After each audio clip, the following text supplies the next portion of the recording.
할렐루야, 좋은 아침입니다.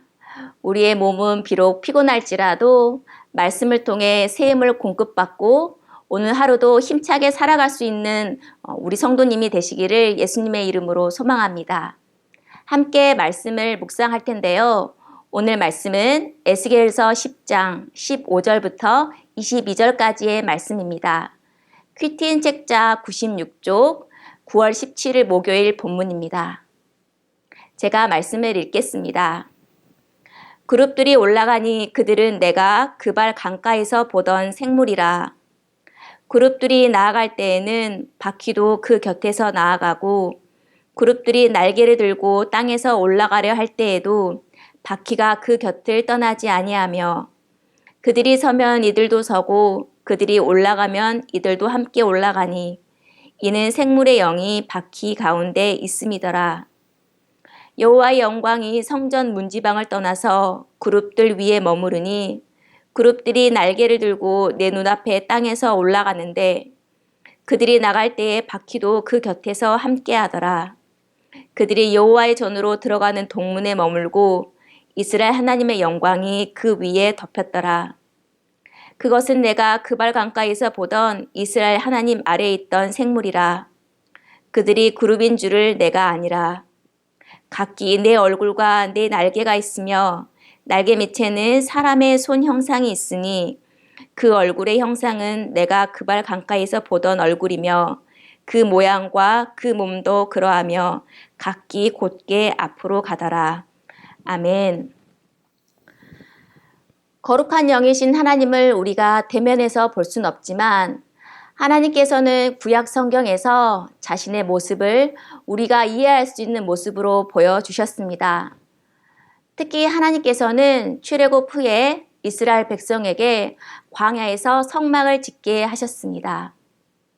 영이신 하나님이 성막 안에 계시는 것은 아니지만 성막에서 죄를 고백하는 제사를 통해서 하나님의 임재를 느낄 수 있었습니다. 성막은 나중에 성전으로 바뀌게 되는데요.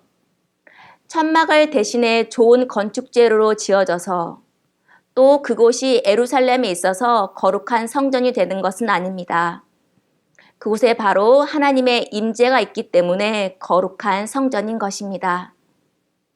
역대하 7장을 살펴보면 여호와께서 성전 건축 후에 솔로몬에게 나타나셔서 약속하셨습니다. 7장 16절을 보면 이는 내가 이미 이 성전을 택하고 거룩하게 하여 내 이름을 여기에 영원히 있게 하였음이라. 내 눈과 내 마음이 항상 여기에 있으리라 라고 말씀하셨습니다. 덧붙여 다른 신들을 경배하면 이 성전을 버려서 모든 민족 중에 이야깃거리가 되게 하고 재앙이 그들에게 내리겠다고 말씀하셨습니다. 그러나 얼마 지나지 않아 성전에서 그들은 우상을 숭배했습니다. 그 경고가 이제는 심판으로 시작되는 것을 에스겔서에서 우리는 보게 됩니다. 18절부터 19절 하나님의 영광이 지성소를 떠나 성전 문지방으로 옮겨가시고 또한 성전 문지방에서 그룹들 위에 머무르시더니 다시 성전 동문으로 이동하십니다. 하나님의 임재를 상징하는 여호와의 영광이 더 이상 지성소에 있지 않고 성전을 떠났습니다. 하나님의 영광이 있지 않는다면 예루살렘 성전은 단지 건물입니다. 하나님의 임재가 성전이 되기 때문입니다. 바벨론으로 끌려와서 5년 후에 하나님께서 그발 강가에서 에스겔을 부르셨습니다. 8장부터 11장은 첫 환상을 본 1장 이후에 1년이 지나서 에스겔에게 두 번째 주신 환상입니다. 본문 15절과 20절에서 그룹들과 생물들이 일치함을 반복해서 말씀하시는데요. 이것은 두 환상이 서로 연결되어서 연관되어 있음을 의미합니다. 에스겔이 1장에서 환상을 본 생물은 주님의 영광을 드러냈습니다. 그러나 다시 8장부터 나타난 생물은 이제 예루살렘과 성전을 심판하는 도구로 드러냅니다. 1장에서는 여호와께서 하늘에서부터 강림하시는데 10장에서는 지성소에서 나오셔서 문지방을 떠나 동문으로 이동하십니다. 이스라엘이 구원의 하나님, 영광의 하나님으로 믿어왔던 분이 이제는 심판의 하나님으로 드러내시는 것입니다. 선지서를 보면 우리는 선지자가 하나님의 말씀을 전해야 하는 사명감과 함께 그 사이에서 고민하는 인간적인 고뇌를 엿볼 수가 있습니다. 에스겔은 계속해서 하나님의 심판을 눈으로 목도하고 있습니다. 어제 본문은 하나님께서 숯불을 통해 예루살렘과 성읍을 불로 심판하실 것을 보여주셨습니다. 숯불이 예루살렘 성 위에 쏟아질 때에 우상으로 더럽혀진 성읍은 우상들과 함께 태워져서 폐허로 변할 것입니다. 그는 가장 거룩해야 할 곳이 가장 부정해진 것을 보게 됩니다. 이것을 보는 제사장이었던 에스겔의 심정은 어떠했을지 생각해 봅니다.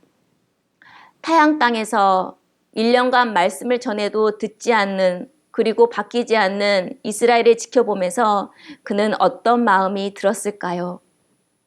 그러나 기약도 없이 말씀을 전해야 되는 사명 또한 에스겔은 받았습니다. 이들을 보며 분노하시고 그리고 안타까워하시는 하나님의 마음을 가지고 그 말씀을 순종하며 에스겔은 전해야 했습니다.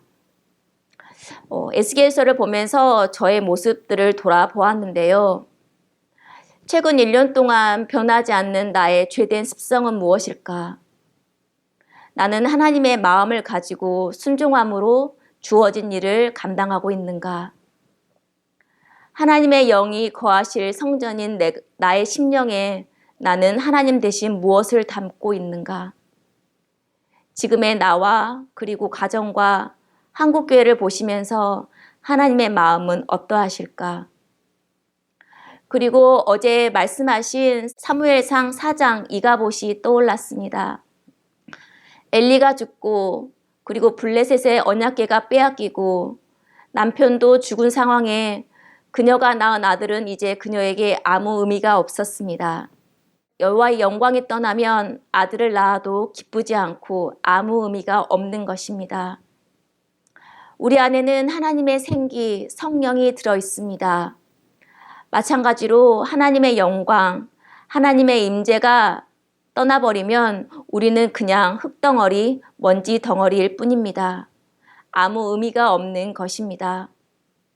그러므로 우리는 거룩한 성전이 되어서 하나님의 영광이, 하나님의 영이 내 안에 머무실 수 있도록 간구하며 기도해야 되겠습니다. 여러분은 9월 때로는 이해되지 않고 이 어려운 에스겔서 말씀을 어떻게 묵상하고 계신지요? 우리는 두렵고 떨리는 마음으로 심판의 말씀을 겸허히 듣고 이스라엘뿐만 아니라 나를 향해서 외치시는 하나님의 음성으로 말씀을 받아들여야 합니다. 이스라엘보다 더 고집스럽고 어리석은 사람이 바로 나임을 하나님께서는 에스겔을 통해서 말씀하십니다. 그렇다면 지금 있는 그 자리에서 우리는 나의 우상과 그리고 나의 탐심과 거짓된 모습을 회개하며 자복하며 하나님 용서해 주십시오. 하나님 긍휼을 베풀어 주십시오라고 무릎을 꿇고 기도해야 합니다. 이렇게 에스겔을 보며 이해하기 힘들 때에도 계속 말씀을 묵상하고 기도하며 나아가야겠습니다.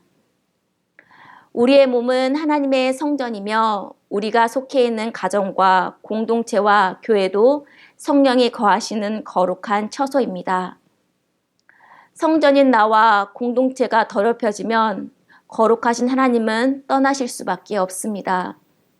우리의 탐욕스럽고 더러운 심령에 거하시기에는 하나님은 거룩한 분이시기 때문입니다.